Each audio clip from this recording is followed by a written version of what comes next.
Mesdemoiselles et messieurs, une fois de plus, bonjour, bienvenue à ce nouveau numéro de débat pour la nation. Vous avez suivi les annonces, vous êtes nombreux à nous suivre ces derniers temps, ça nous fait énormément plaisir. Débattre des questions importantes de la République démocratique du Congo pour que les choses avancent, pour que les choses émergent, c'est ça la quintessence, c'est pas même le fond de cette émission. Merci à tous de nous suivre à Kinshasa, à Brazzaville et aux environs. Vous nous suivez de par le monde YouTube, Peter Tiani, RDC.tv. Nous démarrons. Deux invités sont déjà avec nous sur ce plateau. Le premier, Pati Katanga. Bonjour, bienvenue. Merci beaucoup, Peter, de votre invitation de ce matin. Ça va?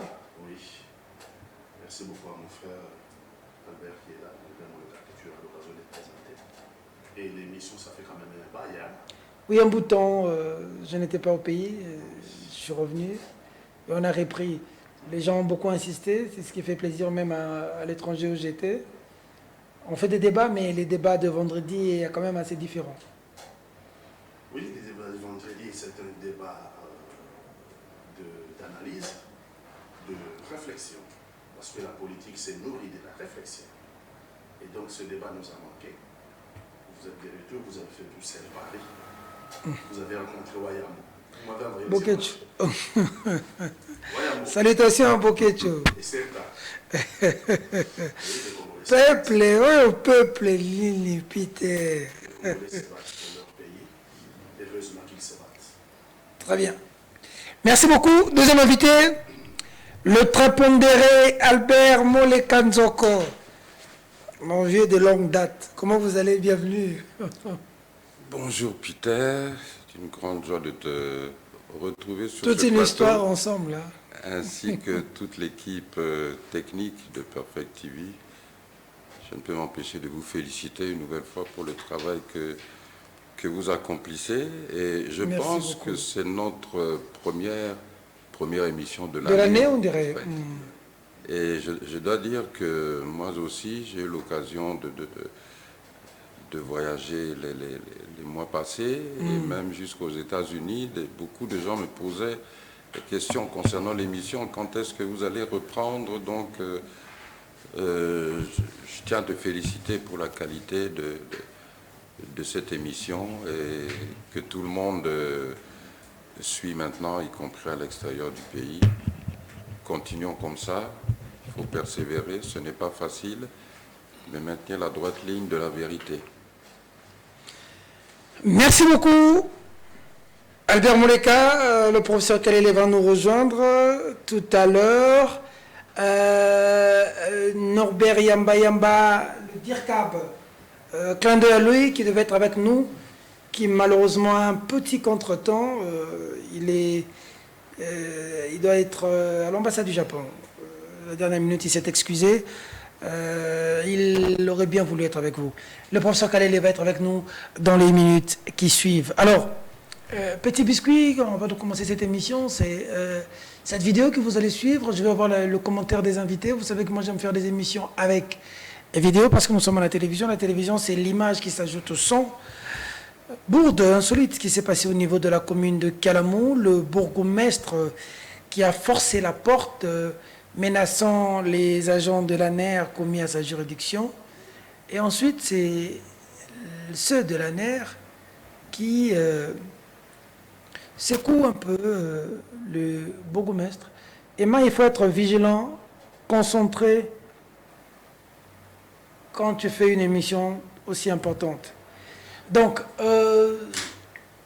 il y a eu cette situation qui s'est passée au niveau de la commune de Kalamou, dont nous allons vous montrer les images. Et puis, autre information, c'est que, vous le savez, il y a eu Union Sacrée le 29 avril dernier, je pense. Il va y avoir les opposants le 13 mai. Autre information, sortie médiatique du VPM au niveau de la défense Jean-Pierre Bemba Gombo sur Jeune Afrique. Et je vais vous lire l'information comme il se présentait pour ne pas prêter le flanc à la spéculation.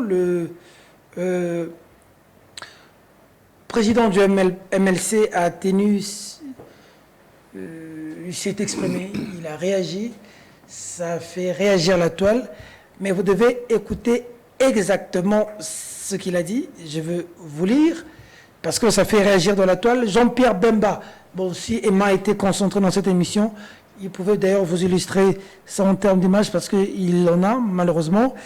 Il dit à Jeune Afrique, ça c'est Jean-Pierre Bemba, à titre d'information ce vendredi, Bemba déroute mais s'en accommode auprès de Félix Tshisekedi, il donne son avis. Ça c'est Jeune Afrique qui parle après avoir eu un entretien avec Bemba. Bemba déroute mais s'en accommode auprès de Félix Tshisekedi, il donne son avis sur les sujets d'ordre sécuritaire, il a l'oreille du chef de l'État, mais pas plus qu'un autre. Ses conseils sont parfois mis dans la balance avec ceux des autres collaborateurs du dirigeant. Parfois, l'ancien chef de guerre s'agace de l'inexpérience et de la désorganisation de l'entourage présidentiel et s'en ouvre à certains de ses amis ou à des diplomates.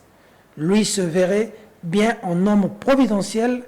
C'est lui dont l'expérience pourrait permettre d'impulser une nouvelle dynamique dans l'armée, mais dans quel costume? Voilà, ça c'est Jeune Afrique.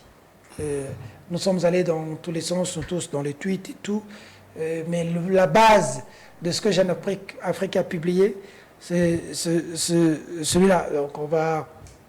Peut-être un mot sur Bemba. Bon, on est encore dans le biscuit. Oui, dans le biscuit. Dans le biscuit, et je lui dis dans les yeux, Jean-Pierre Bemba. Un ministre, ça démissionne ou ça ferme sa gueule. Oh. Il faut tirer la conclusion logique. C'est ça aussi la lettre de noblesse de la politique. C'est à un moment savoir que je n'ai pas les moyens de ma politique. Donc par conséquent, je tire la conclusion logique. Je démissionne. Je ne peux pas être ministre de la sécurité, de l'armée, de la défense. Et puis tenir ce genre de propos. Non, mais c'est Jeune Afrique qui écrit, Jeune Afrique dit, il faut dire, hein, c'est pas Bemba qui dit, voilà, l'extrait là d'ailleurs met à la télévision, ça dit, heureusement qu'Emma finit par se réveiller. Parfois, c'est Jeune Afrique qui parle, hein, là. C'est pas Bemba directement en fait, on peut lire entre les lignes. Parfois, l'ancien chef de guerre s'agace de l'inexpérience et de la désorganisation de l'entourage présidentiel et s'en ouvre à certains de ses amis ou à des diplomates. Jeune Afrique est une magazine très sérieuse pour ne pas se vautrer dans des informations qui sont inexactes. Jeune Afrique interprète la pensée de Jean-Pierre Bemba. Interprète la pensée de Jean-Pierre Bemba au cours des discussions, peut-être en privé, hein? Peut-être en privé. Mais Jeune Afrique, c'est une magazine d'information. Lorsqu'elle récupère les informations en privé, même si c'est Jeune Afrique qui interprète, mais c'est la pensée de Jean-Pierre Bemba. C'est pour ça que j'ai dit, Jean-Pierre Bemba devait tirer la conclusion logique. Ça veut dire qu'un ministre, VPM de surcroît, vice-premier ministre, ça ferme sa gueule ou ça démissionne. D'accord. Si on n'est pas d'accord, on démissionne. Ça aussi, la lettre de noblesse de la politique, c'est savoir démissionner quand on n'a pas les moyens de sa politique. Parce que notre pays est occupé. Imaginez ceux qui occupent notre pays. Si ce matin, ils lisaient ces genres de propos, vous imaginez comment ils vont se moquer de nous? Que ce soit l'entourage du chef de l'État, d'après un surdine ce qu'on dit, l'entourage du chef de l'État et les vice-premiers ministres chargés de la défense et sécurité, et donc ils ne s'accordent pas, alors que nous avons du 3 au 4, il y a eu des massacres à Kizimba, au Nord Kivu. Il y a quelques jours, il y a encore eu des massacres. Et pendant ces temps, ceux qui nous ont envahis, ceux qui assassinent les Congolais vont lire que nous ne sommes pas encore d'accord, nous ne nous mettons pas d'accord au sommet de l'État entre les ministres de la Défense et l'entourage du chef de l'État. Non, ça pose un problème sérieux. Très bien. Albert Molekaimo. Bon, je crois tout d'abord, il s'agit aussi de lire cet article dans sa totalité. In extenso. Puisque cet article retrace un peu le cheminement de mon jeune frère Jean-Pierre Bemba jusqu'à son retour aux affaires, si nous pouvons dire. Et il est clair que l'entrée de Jean-Pierre Bemba dans le gouvernement et à ce poste constitue le fait marquant du dernier remaniement. Et que tant l'opinion publique nationale et internationale interprète ça quand même comme vraiment un retour non seulement devant de la scène politique, mais un retour dans l'exercice de très hautes responsabilités qui auront aussi une influence majeure sur l'évolution politique dans les mois à venir. Prenez par exemple, si vous prenez la réaction de l'ambassadeur du Congo-Brazzaville. Je crois que dans sa réaction, l'ambassadeur du Congo-Brazzaville a dit clairement, voilà, nous sommes très contents parce que c'est un fils des deux rives. Ça veut dire? Ça veut dire que c'est aussi notre fils. Ok. Hein?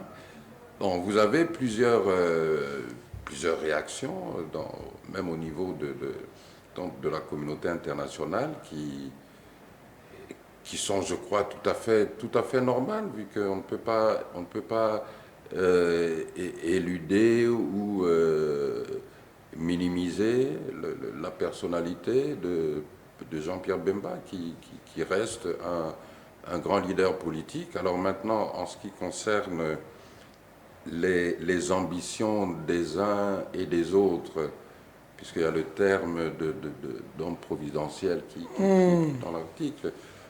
Vous savez, c'est quand j'ai lu cet article, en lisant ce passage de providentiel, je me dis, ça rejoint ce que moi, ma conception de l'union sacrée. L'union sacrée, c'est une plateforme d'hommes providentiels. Vous avez une multitude d'hommes providentiels au sein de l'union sacrée. Donc, je crois que Jean-Pierre Bemba se retrouve bien dans cette mare des hommes providentiels de l'union sacrée. Allez, alors j'aimerais savoir votre avis sur ce qui s'est passé au niveau de la commune de Kalamou, parce que depuis un temps qu'on fait des débats, les téléspectateurs nous envoient certaines vidéos pour nous alerter, pour que nous puissions réfléchir, pour dénoncer. Alors, est-ce que Emma est prêt avec ces vidéos? On va prendre... Salut, le bourgmestre force la porte. La première vidéo, c'est le bourgmestre force la porte des locaux de la NER au sein de la maison communale. Bon, ce qui se passe à l'intérieur, selon la personne qui crie, il brutalise. Après, on voit le bourgmestre en train d'être puni par les agents de la NER à terre. Vous allez voir la vidéo. C'est insolite, en fait. On va nous mettre le son. Allez, je vais voir la réaction de mes invités. Suivez, à tout à l'heure.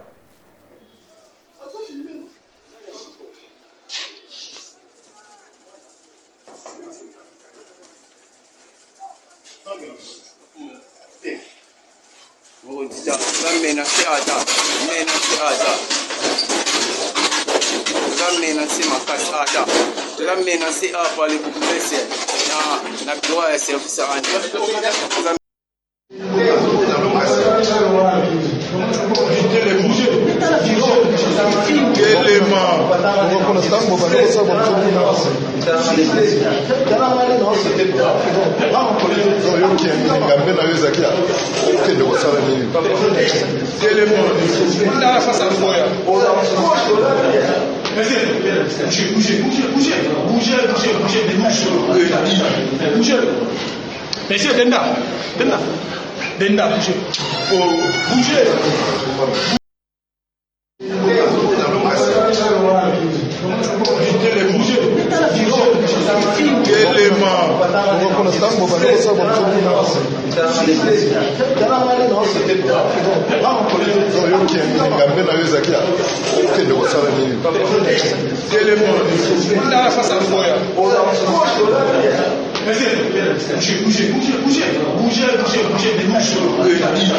Bougez. Monsieur, Denda, bougez. Bougez.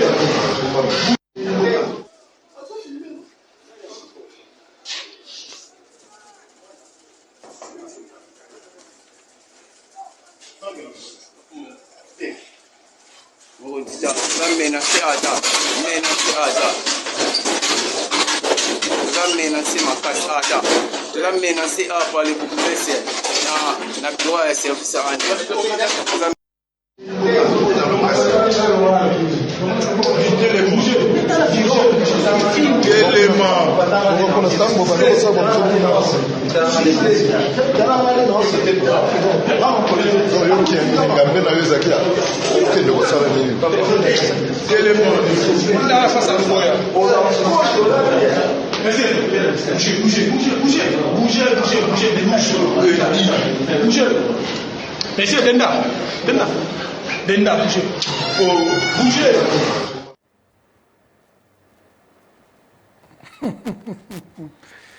Patrick attend la réaction. Nous sommes toujours dans les biscuits. Ridicule, oui. Qu'est-ce que vous voulez que je dise? Le ridicule a atteint un point culminant, le point de non-retour. ANR, c'est l'équivalent de la CIA au Congo, chargé de veiller à la sûreté de l'État. Est-ce qu'un bourgmestre peut forcer aussi les locaux de l'ANR comme ça, menacer les agents commis à sa juridiction de l'ANR?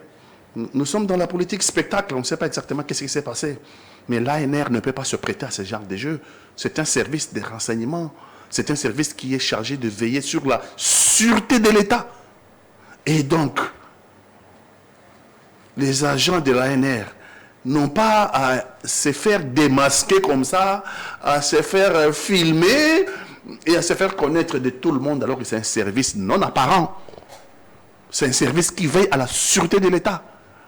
Le bourgmestre qui est le chef de la municipalité, non, les seuils du ridicule est franchi. Parce que, plutôt de s'occuper du problème des municipalités, la municipalité de Kalam a des problèmes sérieux, surtout les problèmes de Koulouna, surtout des problèmes de sécurité. Et pendant ce temps, les deux services de l'État, le chef de la municipalité, donc le bourgmestre, passe son temps à se quereller ou alors à mener la guerre contre un service de l'État chargé de la sûreté de l'État. Je ne sais plus comprendre. Je ne sais plus comprendre quoi que ce soit. Franchement, je ne sais plus comprendre quoi que ce soit. Okay. Je reviens toujours sur l'occupation de notre pays à l'Est. Imaginez que ces images, sûrement les services rwandais vont le voir, sûrement les services kenyans, sûrement les services burundais, les services ougandais. Mais nous ne sommes pas sérieux. D'accord. Nous prenons au sérieux. Nous ne sommes pas sérieux. Nous ne méritons pas ce pays. Albert Boleka, un mot de ce que vous avez suivi tout à l'heure? Tout juste, je pense que c'était le fameux bourgmestre qui avait eu un discours de suprématie. Oui, qui disait que les Kassaïens sont créés pour diriger. Oui, pour diriger toutes les tribus. Ce qui montre déjà un peu son niveau, tant côté patriotisme que côté intelligentsia. Du côté de l'ANR, moi j'insisterais plutôt sur le fait que bon, l'ANR est une institution qui est chargée d'assurer la sécurité du pays en termes d'information, en termes de renseignement. Et que, effectivement, voir les actions de l'ANR dans leur propre bureau sur les réseaux sociaux, c'est assez dérangeant. Mais bon, heureusement, ce n'est pas de la torture. Je crois, Peter, vous avez fait l'expérience d'être arrêté par les services et faire, lorsqu'on vous impose un peu de gymnastique, ça n'a rien à voir avec les tortures auxquelles on peut être malheureusement soumis au niveau des services. Une seconde, s'il vous plaît. Oui. Je me demande qui a nommé ce bourgmestre. Le choix. Oui, qui a fait le choix et qui a nommé. C'est Asselo qui a nommé. Moi, je pense que le responsable, c'est le président de la République. Et là, aujourd'hui, je peux me permettre de lui poser une question. Lorsque lui voit ces spectacles, le président de la République, il s'est dit quoi? Il s'est dit quoi? Avoir nommé un bourgmestre de cet acabit. Après, d'abord, le discours suprémaciste Louba, Et aujourd'hui, nous sommes dans les spectacles. Je demande au président de la République, qu'est-ce qu'il en dit? Qu'est-ce qu'il en dit, monsieur le président de la République? Vous en dites quoi? Il avait dit, les Balouba n'ont pas le pouvoir. Les Balouba sont pouvoir. Ils sont faits pour diriger toutes les tribus. Voilà ce qu'il avait dit. Et pourquoi Ngoï Mulunda a fait la prison? Pourquoi Ngoï Mulunda est en prison. Hein? Pourquoi? On ne peut pas faire d'une pièce. On ne peut pas. Deux poids, deux mesures. Ngoï Mulunda a fait la prison. Je pense une année, il a été condamné à une année de prison. C'est des propos dangereux. La place de ce type-là, après ce propos-là, ça aurait été devant le juge et aller en prison. C'est dangereux. Tous les Congolais ont le même titre, ont le même droit et les mêmes devoirs. Tous les Congolais, je dis bien. Il n'y a pas de Congolais qui ait des droits plus que les autres ou des devoirs plus que les autres. Nous appartenons tous à la même communauté nationale. C'est ce qui fait la beauté du Congo. Et à ce titre-là, nous avons tous les mêmes droits et les mêmes devoirs. Il n'y a pas de tribus supérieures aux autres. Il n'y a pas d'ethnie supérieure. Il n'y a pas une portion de Congolais supérieure à d'autres, à une autre portion de Congolais. Nous sommes de la même communauté nationale et nous avons les mêmes droits et les mêmes devoirs. Parce que, attends, comment va Vital Kamerhe? Il a été nommé vice-premier ministre, non? Oui, il fait son travail. Je pense qu'il est parti chercher, je crois, en Zambie. Bon, je pense que... Il est allé chercher du maïs, en Afrique du Sud et en Zambie. Mais je crois que... C'est 9 ministres qui sont allés chercher du maïs. Il n'y en a pas que Vital. Ils sont au nombre de 9. Vital le sait. Congo, 120 millions de kilomètres, 120 millions d'hectares de terres arables. C'est lui. Moi, je savais que c'était 80 millions. C'est Vital qui m'a dit que c'était 120 millions d'hectares de terres arables. Et qu'il y a 40 millions de terres arables qui sont en défrichage, qu'il faut défricher. Et il y a 80 millions de terres arables immédiatement disponibles. Vital Kamerhe. Mais comment se fait qu'on cherche les maïs à... On est allé rencontrer deux fermiers en Afrique du Sud pour trouver du maïs. Mais à Kachobo, il y a du maïs, non? C'est la ferme. Les Congolais travaillent. Il faut avoir le maïs de père et de mère. Hein? Même dans le maïs, il faut le père et la mère. On a dit qu'on est dans le biscuit et toi tu entres directement. Non, j'ai dit pour le maïs. C'est lui qui pose la question du maïs. Mais non, il y a des Congolais qui travaillent. Quand tu parles de Kachobwe, oui. Bon. Tu entres directement dans le de père et de mère. De père et de mère. Donc, même le maïs. Restons dans le biscuit. Même le maïs, il faut choisir le maïs de père et de mère. Restons dans les biscuits. Oui, mais parce que, je ne sais pas, il y a Maman Olive qui a des fermes ici. Maman Olive. Il y a Maman Amida Châtillon des fermes ici. Exact. Il y a Kachobo ou Futuka qui a des fermes. Oui. Bon, on va chercher quoi ailleurs? Oui, et même mon ami d'en face.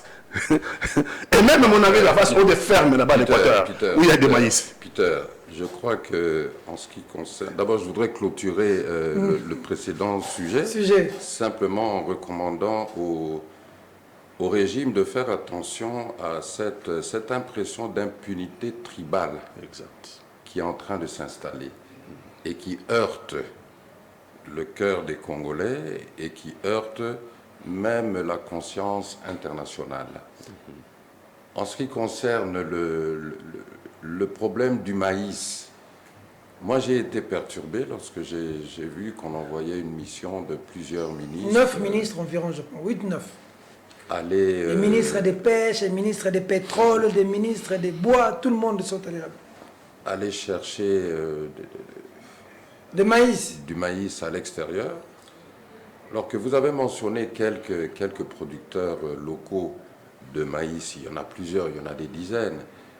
Est-ce que ces producteurs ont été auparavant consultés par le gouvernement, que ce soit Maman Amida Kamerhe, que ce soit Maman Olive Lembe, ou que ce soit le rejeté... L'homme de Kachobwe. La peste du régime. Du régime. La peste du régime. Je crois qu'il faut éviter de faire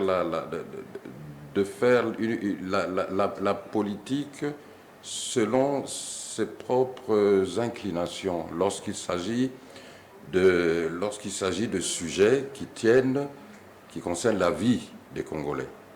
Et dans le cas présent, nous parlons de l'alimentation, des produits alimentaires qui sont très importants ou indispensables dans le régime alimentaire de certaines de nos populations. Je pense que nos producteurs, quelle que soit leur inclination ou leur positionnement politique, ce sont des entrepreneurs, tout d'abord, qui devraient pouvoir compter sur leur gouvernement, sur l'appui de leur gouvernement, tant dans les facilités en termes de crédit, tant dans les facilités en termes d'infrastructures, afin que leurs produits puissent être écoulés et mis à la disposition de la population à des prix hautement concurrentiels. Que pouvons-nous dire des centaines de tonnes de maïs qui pourrissent actuellement à l'intérieur parce qu'il n'y a pas de voie d'évacuation, il n'y a pas de train, tout ça, et au lieu de ça, nous allons aller gaspiller des dizaines de millions de dollars à l'extérieur du pays, donc enrichir d'autres producteurs aux dépens de nos propres producteurs, Par exemple, si ne fût-ce qu'au niveau d'un certain producteur, on permettait à la SNEL de lui fournir l'énergie, au lieu d'interdire à la SNEL de lui fournir de l'énergie, simplement pour des raisons politiciennes, ça serait déjà des signes de soutien à nos entrepreneurs. Vous savez, il faut comprendre une fois pour toutes que c'est les entrepreneurs qui bâtissent un pays, ce n'est pas des politiciens. C'est les entrepreneurs qui bâtissent un pays.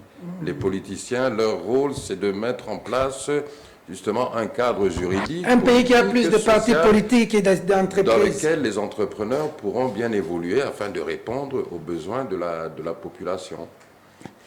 C'est que ceux qui ont commis makambo de père et mère na ba maïs, c'est-à-dire bateau bazana ba maïs na mboko na biso pour répondre à la besoin de la population. Ba lingi ba monter autant so livre lembe tout le monde na Kabila. Bon maman ami d'achature pas au produit. Bon. On pas les reportages bon, bref. Mais maman Amida, c'est le père et de mère. Oh, maman Amida aussi de père et de mère. Il est métissé, non? On va en parler ici. Alors, mettons le pied dans le plat. Père et de mère. Mettons le pied dans le plat. Mais je veux bourlinguer un peu sur ce plateau.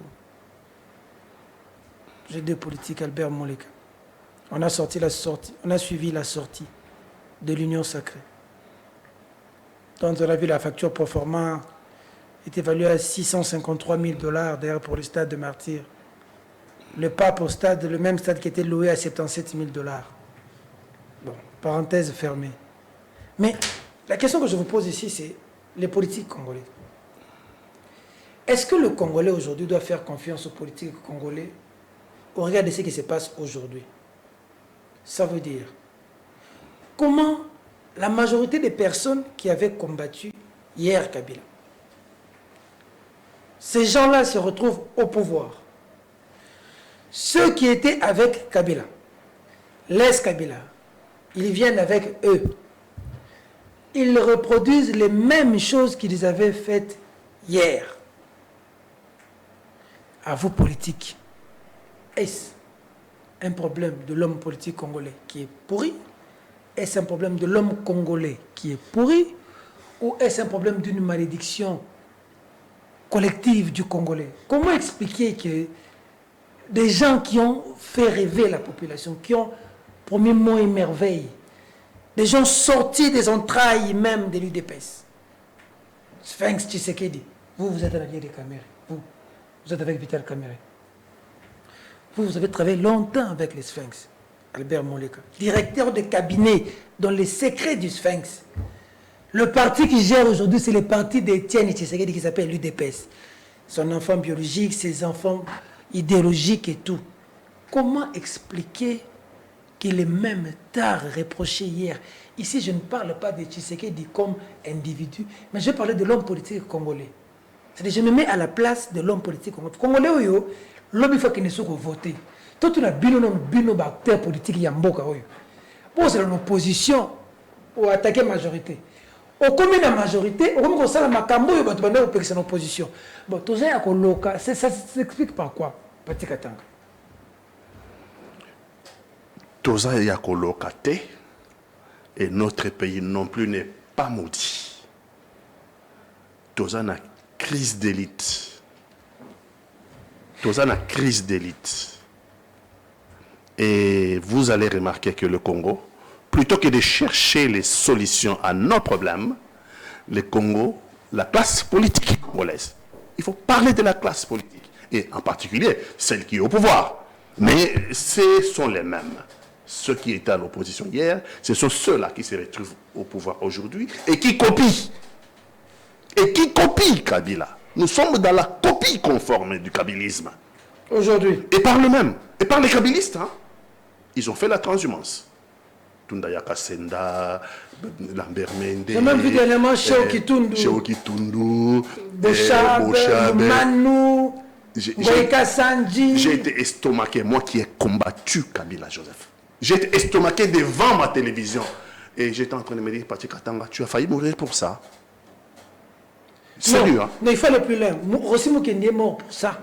Thérèse Kapanga est mort. Mosengo, bon voilà là. Changement de mentalité. Voilà une photo nouveau. Oh, bien joué la réalisation. Bochab et Tshisekedi. Beaucoup de Bossa a biso pour le peuple. Baroyo Kabino Mawate, si vous-même, le peuple, vous ne vous prenez pas en charge. Donc, dans le monde entier, les choses ont toujours changé par la volonté d'un peuple. On ne libère pas un peuple se libère de lui-même. Si vous attendez que ceux qui se font distribuer 15 millions de dollars pour cette fête-là au stade de martyrs, Bango va changer une situation. Nous sommes sur la fausse route, je suis désolé. Tu es toujours allié de Vital Caméra, Le Congo est au-dessus de tout intérêt. Non, je voulais juste... Je suis d'abord congolais. Okay. Et je suis de la résistance, Maïmaï. Parce que Vital était là-bas. Est-ce qu'il m'a posé la question? Okay. Et pourquoi je mettrais tout sur sa tête? Alors que c'est un mouvement collectif, nous les avons vus tous là. Il n'y a pas un responsable. La responsabilité collective. Ça veut dire que les gens ont déménagé. Bah, tu dis Vital. Il y avait aussi Tundaka Senda. Je vois encore Vital quand il fut arrêté. Hein? J'ai vu Tundaka Senda. J'ai vu, et moi, c'est normal. J'ai évolué pendant un moment avec Vital. Je sais où son arrestation est venue. Quel cynisme. Le juge est mort. Quel cynisme. Quel cynisme. La politique, ce n'est pas ça. La politique, ce sont les convictions. Et... Est-ce que l'homme politique congolais a des convictions? Non, il n'en a pas. Le ventre, c'est suivre là où il y a le pouvoir. L'homme politique congolais n'a pas de convictions, mais c'est aussi encouragé par le peuple congolais. Okay. Nous nous acheminons vers les élections. C'est ceux qui ont mis ce pays à terre qui vont se partager encore le pouvoir. Et au Parlement, à l'Assemblée nationale, et au Sénat, et peut-être à la tête de l'État. Donc le peuple est responsable quelque part. Notre peuple est responsable. Ce peuple-là, qui refuse que les acteurs politiques qu'il aime soient corrompus, mais lui-même accepte de se corrompre avec 10 000 francs, il va quand même au sac. Parce que ça, c'est une corruption. Tout dépend. Il semble qu'un joli dit que tout le monde a un prix. Bon, les autres sont corruptibles avec 100 000 $, 200 000, 300 000, mais le peuple avec 10 000. Tant ok, le but est à 10 000. C'est aussi une forme de corruption. Mais tous n'ont pas eu. Je vois encore l'image de cette maman au stade qu'on interroge au stade de Martyr. Et cette maman dit, je suis... La dame en polo blanc. Là. Oui. Et Naya, on a 10 000 francs congolais dans le jour, même pas, je ne sais pas comment rentrer chez moi. Donc frappe, hein? Frappe. Hein? Donc frappe, quoi. Donc, et ça, donc, même à niveau les plus bas, même pour 10 000 francs, mère Wana, frappe. Nous avons une crise d'élite sérieuse. Si nous prenons garde, je reviens toujours sur l'occupation. Je suis Maïmaï. On nous a regardé là-bas, à Kishiché. Là où il y a eu massacre. On nous a regardé là-bas, à Kizimba. Il y a eu massacre du 3 au 4 mai. Nous sommes les 5, non? Donc, on nous a regardé à Kiwanja. On nous a regardé. Là où il y a des massacres. Là où il y a des massacres. Ils regardent la fête à Kinshasa. C'est comme s'ils étaient eux, dans un autre pays. Hein. Imaginez qu'ils ouvrent la télévision. Même à Goma. Imaginez qu'ils regardent RTNC à Goma. Et ben, moi, à Kinshasa, c'est la fête. Vous imaginez peu. Non, mais tout ainsi, les gens ont une. Et ben, moi, à Kinshasa, c'est la fête. Alors que eux risquent la mort à tout instant. Ils risquent pas massacrer Bango à tout instant. Et à Kinshasa, c'est la fête. J'aime bien quand on dit Moussafi, mon réseau là. D'autres maisons rapaces. Sikama. Sikama. Les gens ont un problème de Banari, hein. hématome sur Le doigt blanc. En français, on appelle ça le doigt blanc. Le doigt blanc. Oh, Banari ok. ou furoncle, Ok. je sais pas quelque chose. Mais je vois les gens étalés, alité, hein. Alité pour ça. Alité parce que nous autres, Mbappé est bélir comme un malade. Parce que le doigt blanc, hein. Mais mon frère Paty, je voudrais un peu te reprendre, parce que tu cites les villages où il y a eu des massacres, à l'Est. Évitons aussi la stigmatisation. Parlons aussi des massacres à l'Ouest. Tout à fait. Ceux de Kouamout Tout à fait. qui voient ça. Oui. Ceux de Doumi Tout à fait. qui voient ça. Oui. Que peuvent-ils eux aussi Dire. penser? Doumi, nous sommes déjà à Kinshasa, hein. Nous sommes déjà à Kinshasa. Doumi, ce n'est pas. Doumi, nous sommes à Vers Kinshasa. le Malourou là-bas. Dans le plateau. C'est Kinshasa. Et donc, imaginez qu'on regarde et que. Tout cela sonne. Congolais, toi, comment? Non, mais j'ai même suivi le président de l'Assemblée nationale dire qu'on a perdu le contrôle de notre fleuve ici, les marins ont été tués. Mbosso l'a dit. Mbosso l'a dit. Et les Kikabo, comme si personne n'a rien compris. Ah. Donc la crise, c'est une crise d'élite et ça a contaminé le peuple, ça a asphyxié, neutralisé le peuple congolais pour ne plus prendre son destin en main. Pour nous défendre, nous appelons les étrangers. Pour nous défendre, aucun pays du monde n'a sous-traité la sécurité. La sécurité d'une nation ne se sous-traite jamais. Avec la situation de l'Est. Non, nous sous-traitons la sécurité de notre pays. C'est aux autres de venir assumer notre... Les gens ne s'entendent pas parce qu'avec la nomination du nouveau commandant de l'EAC, Kinshasa s'est dit être surpris que le président kenyan ait nommé quelqu'un ici. Comme d'habitude, nous sommes toujours surpris. Jamais nous n'anticipons sur les événements. Nous subissons toujours les événements. C'est quel peuple ça? C'est quel gouvernement? C'est quel régime? On subit toujours les événements. On ne sait pas anticiper sur les événements. On a nommé, et le président Ruto a dit que ça sera celui-là. Parce que nous, en plus, non seulement nous ne sommes pas d'accord avec cette nomination, mais nous demandons à ce qu'il y ait une tournante entre les pays de l'EAC. Le Kenya ne l'entend pas de cette oreille. Le Kenya tient à diriger l'expédition. Pourquoi? Mais parce qu'il y a l'exploitation illégale de nos minéraux. Non, Paty, seulement ça. Écoutez, je tombe dans le plat là où tu l'as mis. Hein. Le problème de la force régionale, cette force régionale prend son origine dans un accord où nous sommes aussi partie prenante représentée par le chef de l'État qui a signé aussi cet accord. Et que ce soit la procédure de nomination du chef de cette force régionale, tout cela se trouve dans cet accord qui a été signé par les parties prenantes, y compris la RDC représentée par son chef de l'État. Donc, moi, je crois que le problème plutôt, c'est soit est-ce que nous lisons ces accords avant de les signer? Si nous les lisons, est-ce que nous les comprenons? Est-ce que nous comprenons ce que nous signons? Est-ce que nous comprenons que l'accord que tu signes, cela veut dire que toi aussi, tu vas te comporter selon les engagements pris, et cela pour les mois, pour les années à venir, puisque nous avons encore un sérieux problème de leadership. Le problème de notre pays, on le dit depuis que le maréchal est parti, paix à son âme, partout on dit que notre pays, nous souffrons d'un problème de leadership.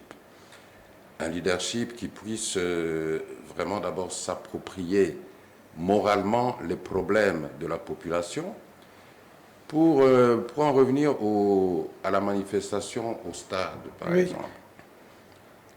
Et là, Peter, vous savez, moi je suis toujours très inconfortable lorsque l'on mentionne, on veut mentionner que ce soit la lutte ou les objectifs politique de feu Étienne Tshisekedi lorsqu'on mélange ça avec ce régime, parce que ça n'a... C'est le régime de l'UDPS, l'UDPS parti d'Étienne Tshisekedi. Albert Mouleka, il ne faut pas dire que l'UDPS qui est là n'est pas Tshisekedi. C'est l'UDPS Tshisekedi. Ce n'est pas l'UDPS historique, c'est l'UDPS Tshisekedi. L'UDPS Étienne Tshisekedi. Non, Étienne Tshisekedi n'a jamais été président de ce parti-ci. Il est mort avant. Dieu son âme. Mais je voudrais dire ceci, que tout d'abord, je doute très fort que, je n'ai même pas parlé de doute, mais je veux dire que un Étienne Tshisekedi n'aurait pas tenu ce meeting le 29 avril, pour la bonne et simple raison que la nation entière était endeuillée, non seulement les massacres qui persistent à l'est et à l'ouest, mais par un événement très précis. Souvenez-vous, l'incendie de l'école À Kolwezi. Qui a occasionné la mort d'un élève et des dizaines de blessés. Nous étions tous touchés, heurtés par cet événement. Voyons comment des enfants en train de tomber. Le manque de prise en charge, l'absence de prise en charge immédiate de ces enfants qui étaient abandonnés comme à eux-mêmes au-dessus du toit de leur collège, en train de sauter pour sauver leur vie. Et 4 jours après, vous tenez un meeting pour glorifier une plateforme politique ou électorale. Ça, c'est première chose. Deuxième chose, pour moi, c'était du déjà vu. Ça m'a rappelé le meeting du FCC 2018 au stade Tata Raphaël. C'était comme du copier-coller. Vous vous souvenez, sous Kabila, Jeune Afrique avait publié un numéro, c'était Mobutu Kabila Light. Mobutu Light. Mobutu Light. Moi, je dirais ici, c'est comme si on fait du Kabila Light. Aujourd'hui. Mais un fait marquant, je vais dire 2 faits marquants. Le premier fait, c'est qu'effectivement, l'union sacrée pour la nation a pu faire aussi bien que Fally Ipupa, en termes de remplir le stade jusqu'à 14 heures. Après 14 heures, le stade s'est vidé. Fally Ipupa, les gens sont restés dans le stade jusque tard. Jusque tard la nuit. Tard la nuit. C'est comme si vous veniez au culte, mais vous sortez du culte avant que le pasteur ne commence sa prédication.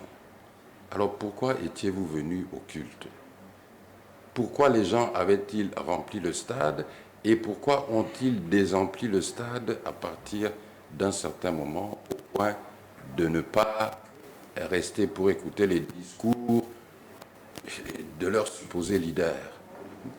Je crois qu'il ne faut pas négliger cette prise de conscience au niveau de la population, même quinoise. On dit souvent les quinoises, c'est seulement des balobiens, les quinoises. Non. D'abord, de un, c'est des gens qui ont respecté le contrat. Et nous sommes venus, c'était viens et tu as l'argent. Donc ils sont venus, ils ont pris leur argent, ils sont venus parce qu'ils aiment Fachi Béton. Ils ont respecté leur contrat. Ils n'ont pas été au-delà du contrat, restés pour écouter les messages de leurs supposés leaders. Et c'est tout à fait normal, ils ont respecté le contrat. Mais de 2, au niveau maintenant, passons au niveau financier, le financement de tout cela. Est-ce que ce sont les 400 et quelques partis dont on nous parle qui ont financé cet événement ou bien cet événement a bénéficié d'un financement public? Ça, il appartient maintenant à l'ami de Peter, notre frère Alinguetti, de mener les enquêtes là-dessus.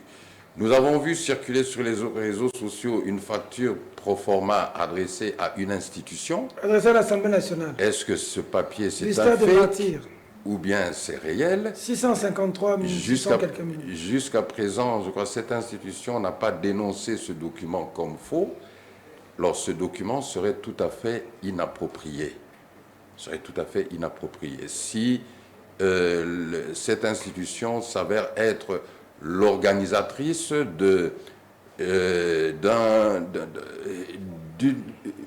d'un événement, d'un fait privé, parti politique ou alliance ou plateforme politique, ça serait très grave. Mais ça, nous demandons à notre frère Alinguetti de faire son travail et d'éclairer un peu notre lanterne là-dessus. Bon, pour avoir été ancien gestionnaire du Stade de Martyrs, je pense que... Ah, vous avez aussi géré le Stade de Martyrs? Oui. Votre gestion était calamiteuse. C'est moi le seul gestionnaire du Stade de Martyrs qui a acheté les tondeuses, là, tondeuses à gazon. Ok, c'est vrai. Parce que ça me choquait. C'était en quelle année C'était pendant le 1+4. Hein. Très bien. Donc quand je suis arrivé, j'étais choqué que les vieux papas étaient avec coupe-coupe. D'accord. Je suis le seul et ils me regardent. Alors, je suis le seul qui a acheté les engins, les taux. J'ai dit, c'était inacceptable pour moi. Ancien gestionnaire. Et donc, cette facture-là, j'ai mis des doutes. Parce que il y a eu JB Ouera qui a avorté. Il y a une quinzaine d'années, hein, ça fait, qui a avorté. Père, mon ami qui travaillait à Bralima, comment s'appelait l'honorable qui est mort là, l'honorable, enfin le nom m'échappe, qui est venu payer, c'était 20 000 francs, 20 000 dollars. À l'époque. C'est moi qui avais établi la facture. Non, mais pour le pape... la consécration de Monsengo comme cardinal, quand il avait été créé cardinal, c'est encore moi. C'était aux environs de 30 000 dollars la location du stade. Maintenant, le pouvoir, cette facture pro forma, je ne sais pas si elle est vraie ou n'est pas vraie, mais en tout cas, en tant qu'ancien gestionnaire, je doute. Parce que le pouvoir pour prendre les stades n'a pas besoin d'une facture pro forma. Le stade appartient au pouvoir. Le problème, ce n'est pas cette facture pro forma. Le problème, c'est lorsqu'on organise cette fête-là. Bien sûr, nous sommes en train de copier Mobutu Light, comme tu as dit, nous sommes en train de copier Kabila Light, mais le problème, c'est que nous sommes dans des contextes différents. Mobutu Light, Kabila Light, notre pays était entier. Aujourd'hui, nous sommes en train de fêter alors que nous avons perdu une partie de notre pays. Et perdu. Jusqu'à la preuve du contraire, il faudrait que quelqu'un vienne nous dire ici si on a récupéré, parce que les Ougandais qui sont à Bunagana ont dit, parce que le gouvernement est en train de nous mentir. Vous avez souligné ici, quand le gouvernement signe, est-ce que le gouvernement lit? Est-ce que le gouvernement... On vient nous dire que le mandat est offensif. L'Ouganda, Bunagana nous dit, non, moi je ne combattrai pas les M23. Il vient négocier. Le Kenya nous dit, non, le mandat n'est pas offensif. Nous ne pouvons pas combattre les M23, nous sommes là pour créer un corridor. Le Kenya va plus loin. Nous sommes là pour créer un corridor de négociation. Il faut que la solution soit politique. Et donc, à ces jeux-là, le gouvernement est en train de nous mentir pendant qu'ils font la fête, une partie de notre pays est partie. C'est ce qu'il faut dire aujourd'hui. Personne ne peut nous prouver le contraire. Nous n'avons pas la souveraineté sur une grande partie de notre territoire. Et on y opère de massacres. Et à Kinshasa, en fait, Mobutu n'a pas fait ça. Joseph Kabila a des tristes mémoires que j'ai toujours combattu. N'a pas fait ça. Alors ça, c'est pire même que ce Joseph Kabila.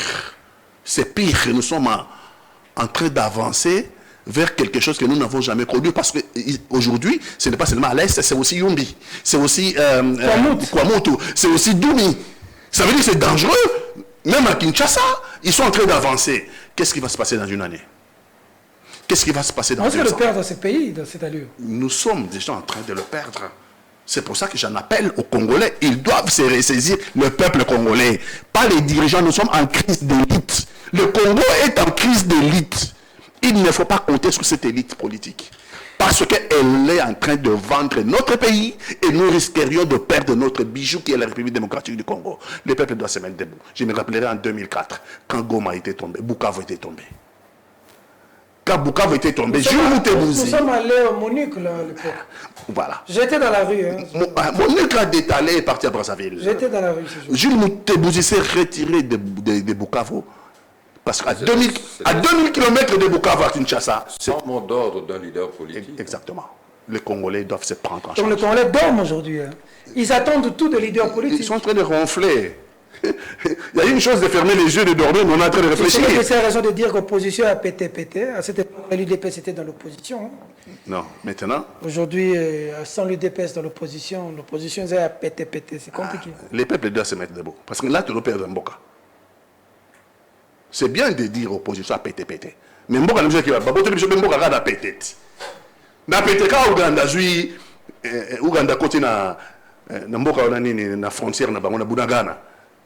Et puis à côté côté, tandis ba oko sabiso. Mais Bunagana est na frontière à Ouganda, non? Mais Patrick, tu as dit une chose et je reviendrai encore là-dessus, c'est ceux qui signent les accords, les lisent-ils, les comprennent-ils? Parce qu'on a l'impression de dire, dans le cas précis de l'Ouganda, par exemple, que voilà, l'Ouganda nous a envahis à Bunagana. Non, non seulement Bunagana, c'est la frontière avec l'Ouganda, mais en plus, lorsque vous lisez maintenant l'accord signé sur la répartition des zones tampons où les différentes forces de cette force régionale seront cantonnées, mais c'est la zone destinée aux forces ougandaises. Toujours cette zone-là. Oui. Non, ce n'est pas un envahissement. Il n'y a aucune armée étrangère ne nous a envahis. Non. La présence de cette force régionale, c'est sur la base d'un accord que nous avons signé. Rappelons qu'il y a 2 initiatives de paix qui sont soutenues par la communauté internationale. L'initiative de Nairobi, l'initiative de Luanda.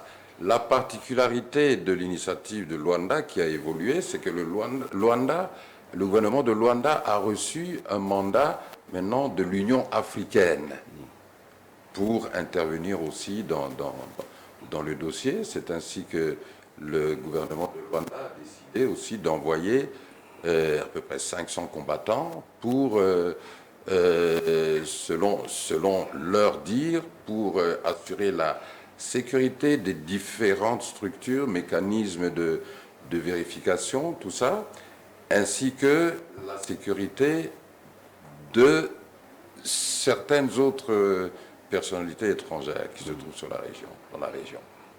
Terrible, hein? Terrible. Donc, imaginez que nos militaires n'ont pas droit. Mais pourquoi Dans les zones... on attaque plus le Rwanda? On parle souvent assez rarement de l'Ouganda. Pourquoi? Non, mais parce que nous sommes hypocrites, parce que le gouvernement ne nous dit pas la vérité. L'Ouganda est allogé au même titre que le Rwanda.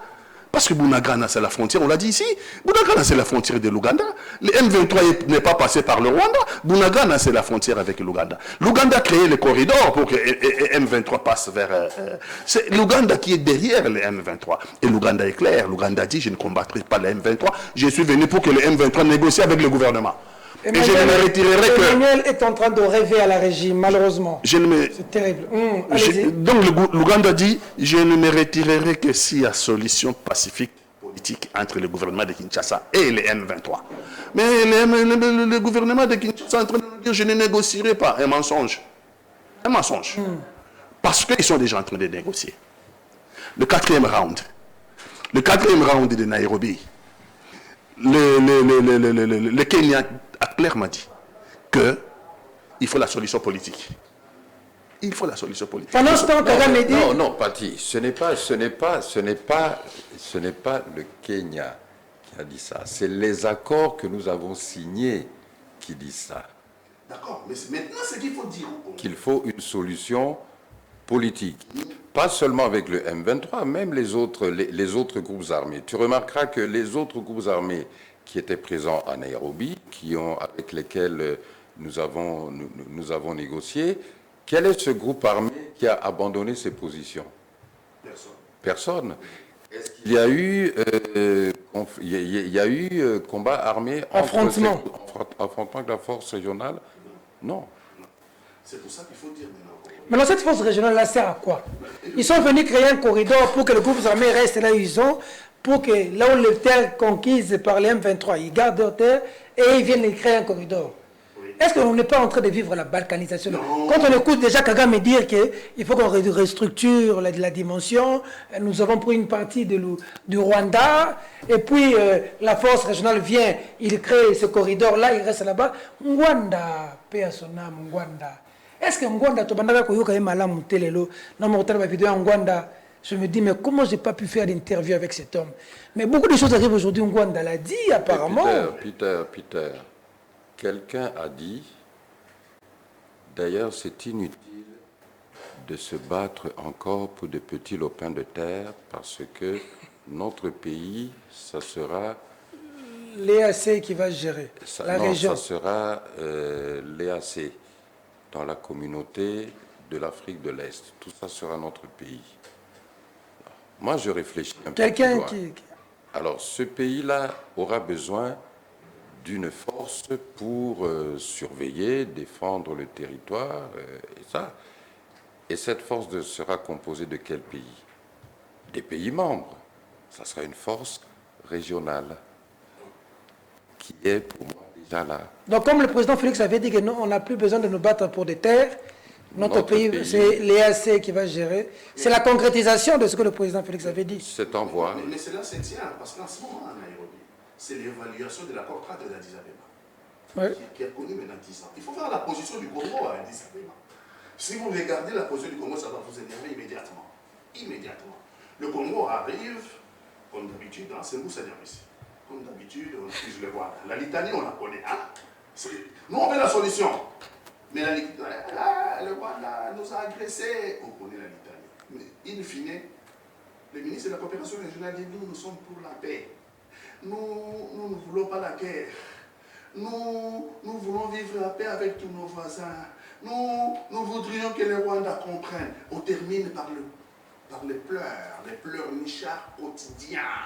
Et les Rwandais rigolent de nous. J'ai vu ce matin sur Internet un dessin au niveau du Rwanda.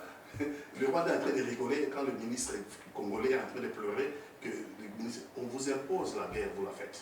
Le Congo n'a pas les velléités d'aller conquérir les terres ailleurs. Mais eux ont les velléités de conquérir nos terres. Donc ils nous imposent la guerre. Ils sont déjà chez nous, ces gens. Ils sont déjà chez les nous. Rwandais, les Ougandais sont chez nous. Le moment n'est plus de dire non, nous on veut seulement la paix, nous on veut la guerre, on a tué vos enfants, on a violé vos femmes, et vous êtes en train de pleurnicher toujours, nous on veut la paix. Mais en face de vous, ils ne veulent pas la paix, ni le Rwanda, ni l'Ouganda. Ils ne veulent pas la paix, ils veulent la guerre et ils nous imposent la guerre. Nous, on est là en train de dire pré-cantonnement. Pré-cantonnement, c'est qu'on prend les forces des M23. Il faut les cantonner. Il faut les cantonner où? À la montagne de Sabignon. Mais les massacres de Kishiché, il n'y a pas de jugement. Les massacres de Kizemba, il n'y a pas de jugement. À Fiwanja, partout les massacres commis. Mais pour la dernière guerre mondiale, il y a eu le tribunal de Nuremberg. Contre les génocides du Rwanda, il y a eu le tribunal pénal d'Arusha. Et les Congolais, plus de 15 millions. Ils meurent, qui parle? Personne ne réclame le tribunal pénal international. Non, Pati.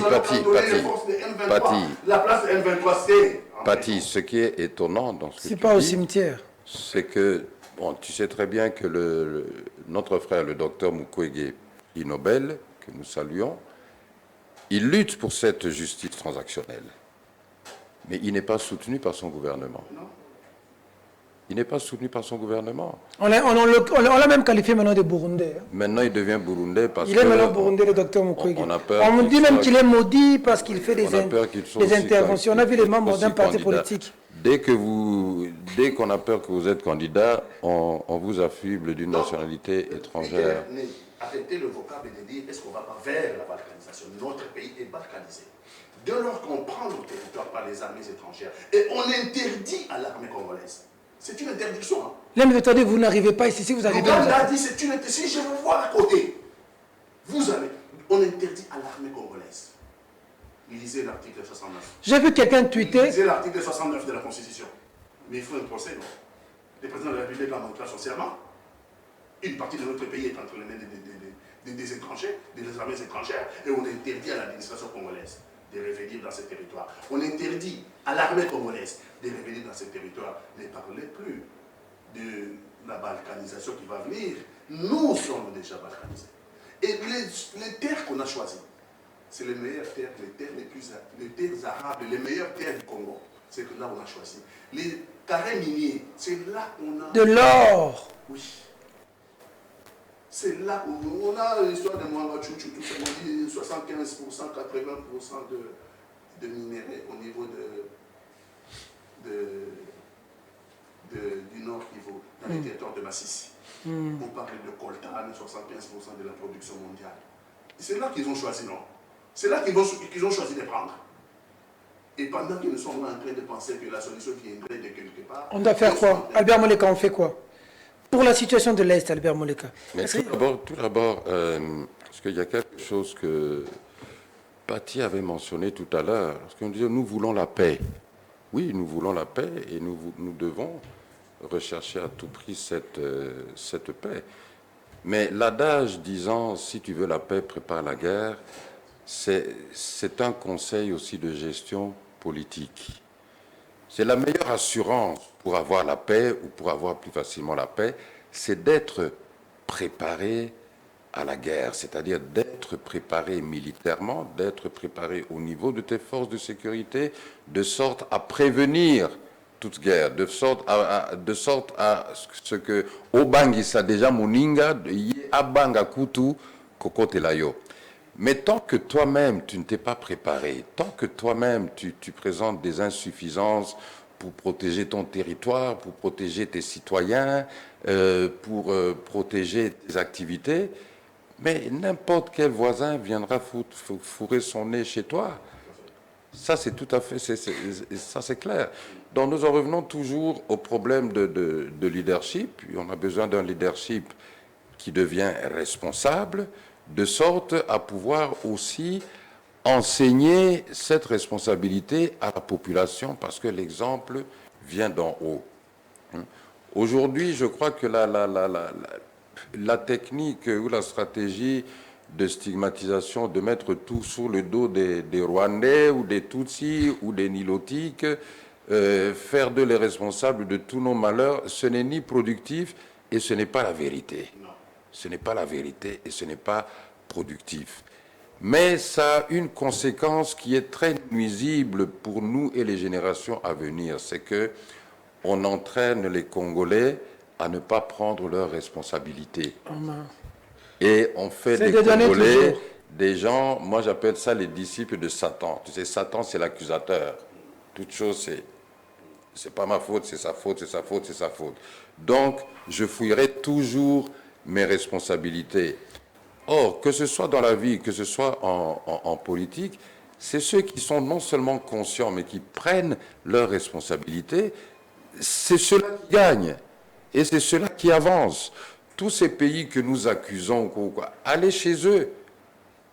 On dit qu'ils viennent piller nos ressources ici pour leur profit. Ok, allez chez eux. Voyez ce qu'ils font avec le fruit de leur pillage de nos ressources-là.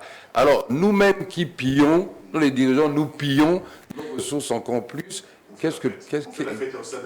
Même l'argent pour construire Kasaï, on pille. Qu'est-ce que nous faisons ici? Si au moins ce que nous-mêmes nous pillons de chez nous, nous arrangions la situation de nos populations, la situation de nos infrastructures, ça c'est autre chose. On fait la fête avec le fruit du pillage. Après, on accuse les autres. Donc des enfants ad vitam aeternam. On fait de nous des petits enfants ad vitam aeternam.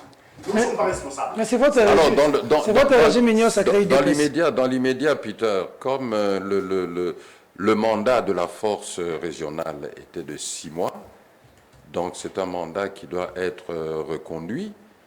Je crois que c'est l'occasion pour notre gouvernement de faire valoir peut-être un nouvel argumentaire concernant que ce soit la méthodologie appliquée, faire une direction tournante des forces de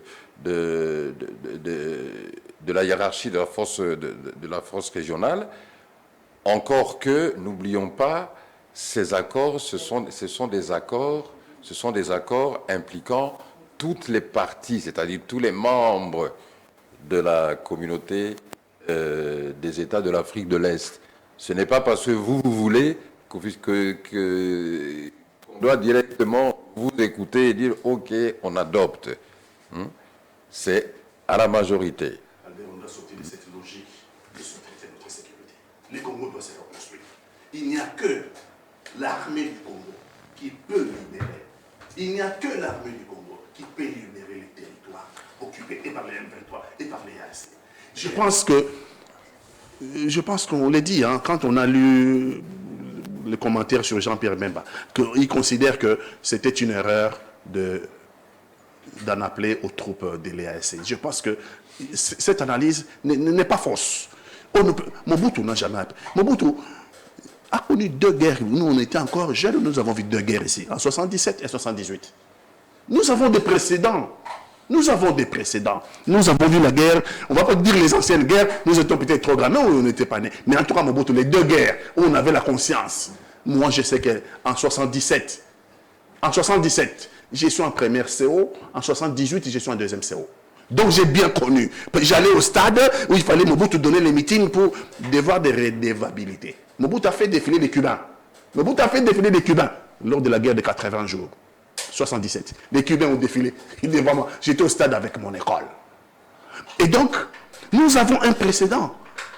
Les Français, quand ils sont venus, les Marocains d'abord, sont venus pendant la guerre de 1977, la guerre de 80 jours. Ils sont venus en supplétif de phase de l'armée des forces zaïroises. Les Marocains n'ont pas pris les devants. Ce sont les Congolais qui étaient devant. Ce sont les Zaïrois de l'époque qui étaient devant. Et le commandant en chef, ça a toujours été Mobutu, il avait établi en 1977 son QG de commandement à Kolwezi. La guerre était aux environs de Kolwezi et Mobutu avait établi son QG de commandement à Kolwezi. La guerre de 6 jours en 1978, guerre de 6 jours en 1978, il a établi son QG de commandement à Lubumbashi. C'est pour ça que vous voyez Mobutu en tenue militaire. Pendant la Deuxième Guerre mondiale, pendant la Deuxième Guerre du Chaba, quand il descend à l'aéroport de Kolwezi, il est en tenue militaire. Le major Maël, à l'époque major, il lui dit phase. Maël. Maël, oui. Quand tu dis Maël, les enfants. Maël, oui. Je te dis Maël. Maël Tigre. était major à cette époque. C'est là que j'ai vu Mobutu à l'aéroport de Kolwezi, venant de Lubumbashi et en tenue militaire. Et le commandement de la 311e bataillon, c'est le major Maël.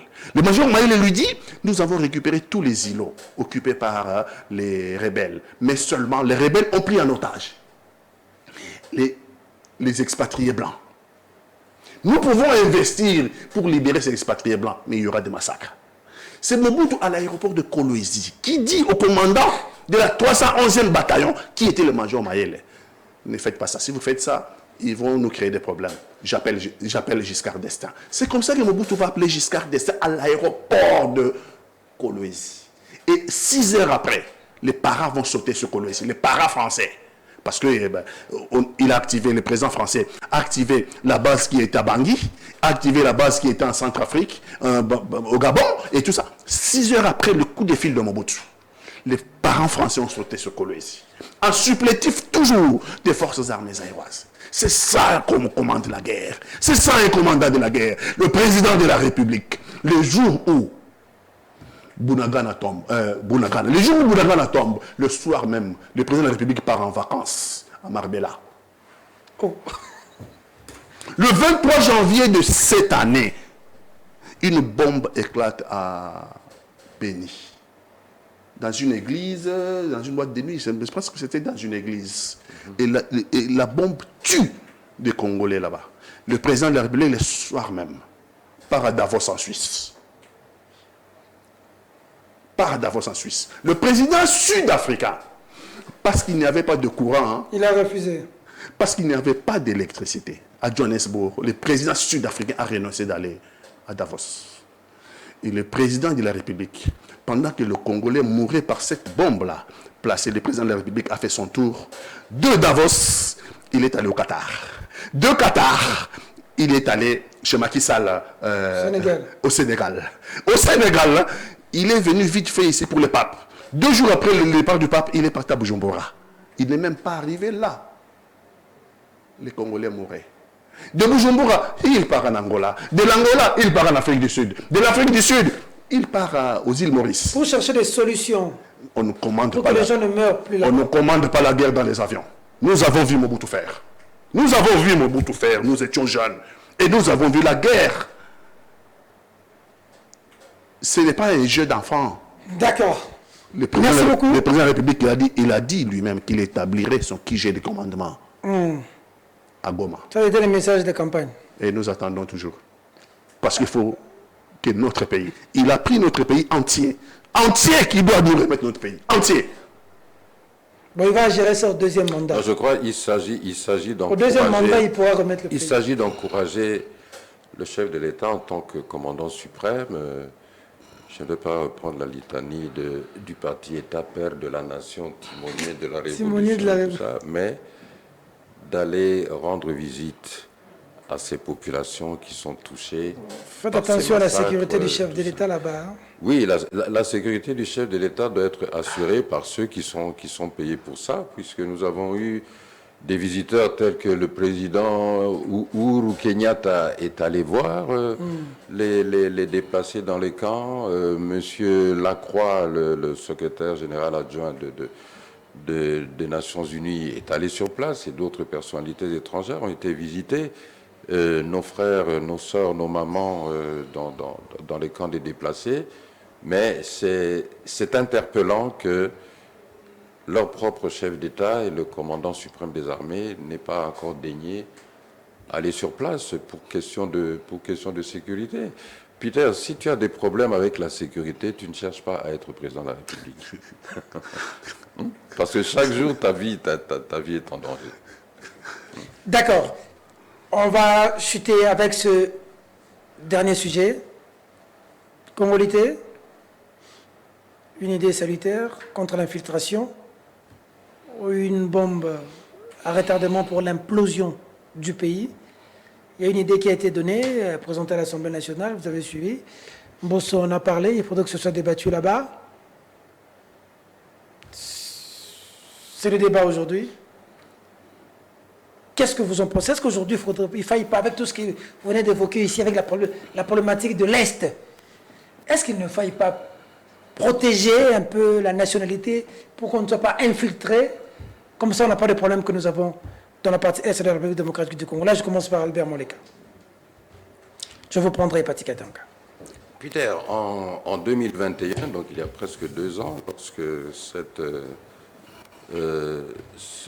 projet de loi a été déposé, moi je l'ai qualifié d'idiotie politique.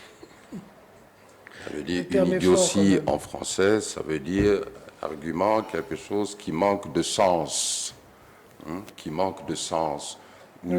d'intelligence, qui n'est pas dans le bon sens.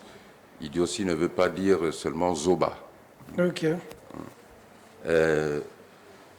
Et c'était dans ce sens-là que je l'ai qualifié d'idiotie politique.